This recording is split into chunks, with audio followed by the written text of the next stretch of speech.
Good morning fourth class. I am Shashi Chauhan, your Hindi teacher. बच्चे, आज हम 10th चैप्टर पढ़ेंगे।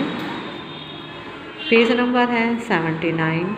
चैप्टर का नाम है बाल भवन की शहर। ये एक पत्र है। तो यहाँ पर बच्चे एक पिक्चर आपको नज़र आ रही है। इस पिक्चर में आप कुछ बच्चों को पेंटिंग करते हुए देख रहे होंगे। कुछ बच्चे ट्रेन में बैठे हैं। तो ये कहाँ पर है, ये पिक्चर कहाँ की है? ये है बाल भवन की। तो ये एक पत्र है बच्चे, जहाँ पर अंकिता सारिका को पत्र लिखती है। चलो इस चैप्टर को हम पढ़ते हैं। पेज नंबर 80 पे आ जाओ। ये बच्चे आपको देखो, यहाँ पर अंकिता ने सारिका को पत्र लिखा। सबसे पहले एड्रेस आता है। यहाँ पर लिखा है L43 अर्थात 43 नंदनगरी, जयपुर, राजस्थान। तिथि या दिनांक 29/6/2022। प्रिय सारिका, अंकिता कहती है, प्रिय सारिका, मुझे मालूम है कि तुम बड़े मज़े से छुट्टियां बिता रही हो। तुम छुट्टियों में नृत्य सीख रही हो अर्थात डांस सीख रही हो। यह बहुत अच्छी बात है। मैं जानती हूँ कि तुम इस बात के लिए जिज्ञासु रही हो अर्थात जिज्ञासु का अर्थ होता है बच्चे किसी चीज़ को जानने की इच्छा या किसी बात को जानने की इच्छा। कि बाल भवन में क्या क्या होता है तो सुनो। मैंने कल बाल भवन भ्रमण मतलब घूमा। मैं कल बाल भवन घूमे। यहाँ पूरे साल ही बच्चे चित्रकला, पेंटिंग अर्थात और हस्तकला का अभ्यास करते रहते हैं। हस्तकला कहता है हाथ की कला, हाथों से कुछ भी चीज़ बनाई हुई।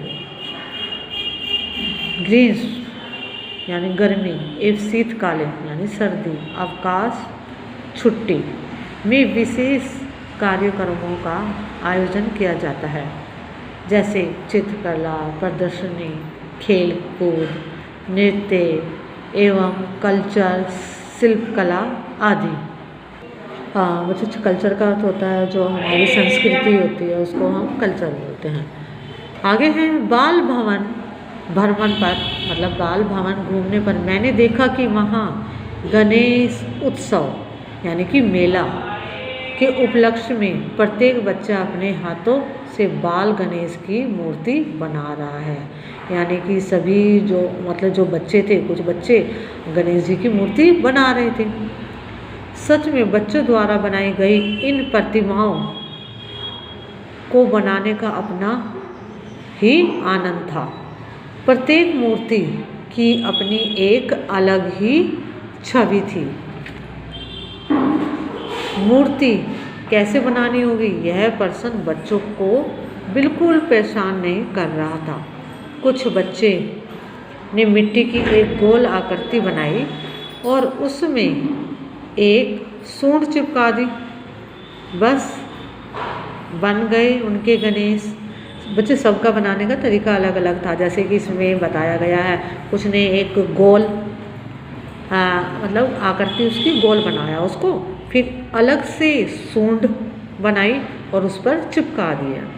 तो इसमें ये लिखा हुआ है कि सबका बनाने का तरीका जो था अलग अलग था। सभी अपनी उम्र और कुशलता के अनुसार गणेश प्रतिमा अर्थात मूर्ति बना रहे थे।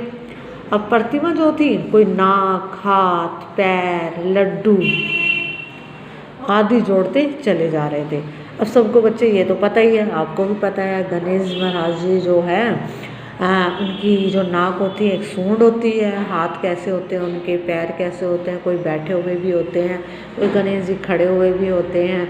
तो सब बच्चों ने अपने अलग अलग तरीके से बना रहे थे, क्योंकि सब ने अपने अलग अलग तरीके से गणेश जी को देखा हुआ था। अब उन्होंने ये भी दिमाग में रखा होगा कि हमारे घर में किस तरह के गणेश जी है, उसी के अकॉर्डिंग बना रहे होंगे। अब गणेश महाराज जी को लड्डू तो बहुत प्रिय हैं। अब उनके हाथ में एक लड्डू भी रखा, लड्डू की आकृति बनाई उन्होंने। एक बच्चे द्वारा बनाए गए गणेश ने दांत हाथ की उंगली से अपना मुंह बंद कर रखा था। बच्चे, ये लाइन आपको समझ में आई? अब जो एक बच्चे ने जो गणेश जी बनाए, तो उन्होंने पता उसने कैसे बनाया, गणेश जी जो बनाए, अब उसमें दाएं हाथ की उंगली जो थी उससे अपना मुंह बंद कर रखा था, यानी जो उंगली थी वो मुंह पे लगा रखी थी। अब एक बच्चे को गणेश के 4 हाथ चिपकाने में बहुत मुश्किल हो रही थी। अब देखो बच्चे, किसी ने 4 बनाए हैं, किसी ने 2 बनाए हैं, सबका बनाने का तरीका अलग अलग था। अब जो ये बच्चा था, इसको 4 हाथ बनाने में थोड़ी दिक्कत आ रही थी।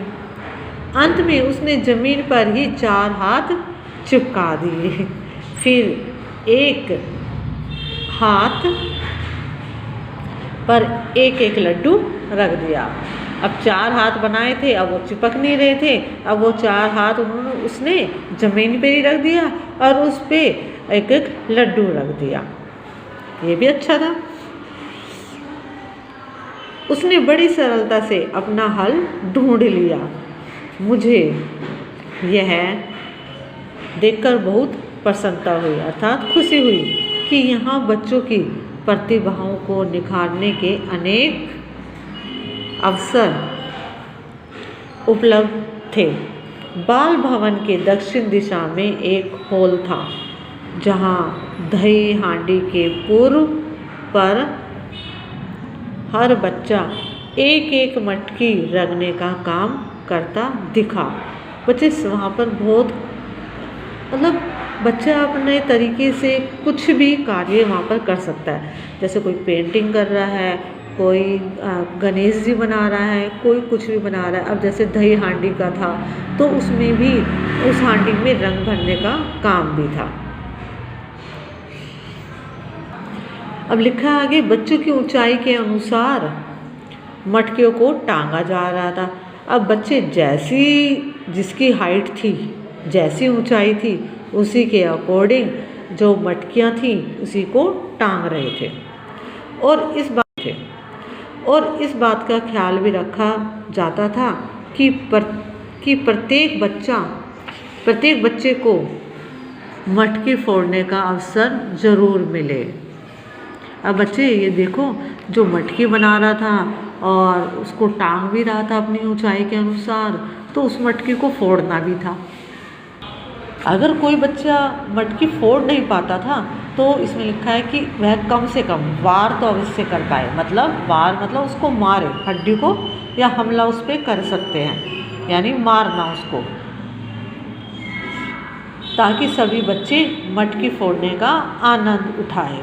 अगर किसी बच्चे से मटकी नहीं फूट रही है, तो मटकी को मार तो सके उस पर डंडे से, तो इससे क्या होगा, मज़ा दुगना हो जाएगा, आनंद भी आएगा।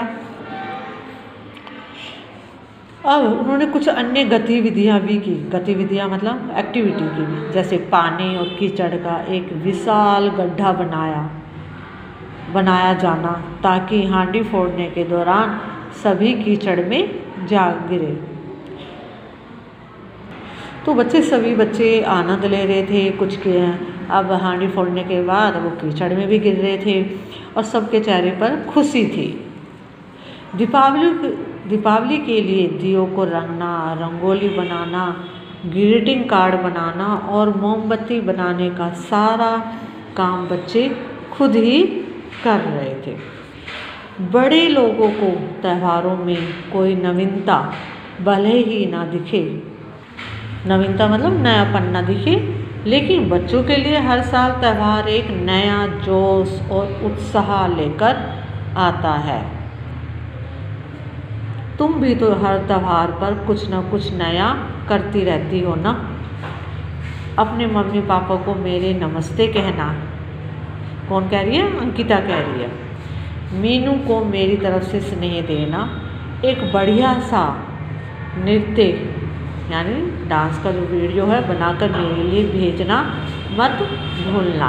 अंकिता सारिका को बोलती है, तुम्हारी सहेली अंकिता। तो बच्चे, आज का कार्य आपका यही है कि जो आपके शब्दार्थ दिए गए हैं इनको रीड करना है, चैप्टर को रीड करना है, ठीक है। और इसके कठिन शब्द जो है मैं अंडरलाइन कर देती हूँ, वो आपको अपनी नोटबुक में लिखने हैं। आज की डेट डालोगे, ऊपर चैप्टर का नाम, पाठ 9 और कठिन शब्द लिख के आपको लिखने हैं। बच्चे मैंने कुछ कठिन शब्द अंडरलाइन किए हैं जो आपको अपनी नोटबुक में करना है। जिज्ञासु, भ्रमण, हस्तकला, अवकाश, चित्रकला, प्रदर्शनी, शिल्पकला, कल्चर, नृत्य, उत्सव, उपलक्ष्य, आकृति, कुशलता, प्रतिमा, गतिविधियाँ, रंगोली, ग्रीटिंग, मोमबत्ती, उत्साह। और बच्चे ये हिंदी रीडर की नोटबुक में आपको करना है। Thank you.